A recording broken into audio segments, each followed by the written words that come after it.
Welcome to the Slop Farm. Enjoy the video. You begin by choosing a clear reference, the model origin, a face, or a vertex. Once selected, make sure the coordinate system visibility is on so you see axes. Next, activate the measure tool to get live numeric X, Y, Z readouts. This tells you exactly where features sit. You do this because explicit references avoid ambiguous readings later. Once done, lock the view and plan whether you need the global origin or a custom coordinate system for export.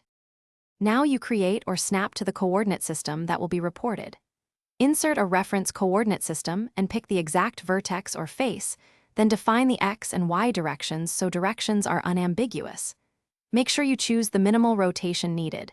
This simplifies math later.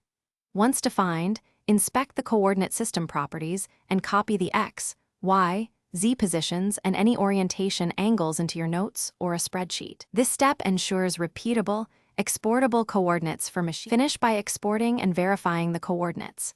Use a simple macro or save as CSV to dump coordinate system origins and orientation data so you have a machine-readable file.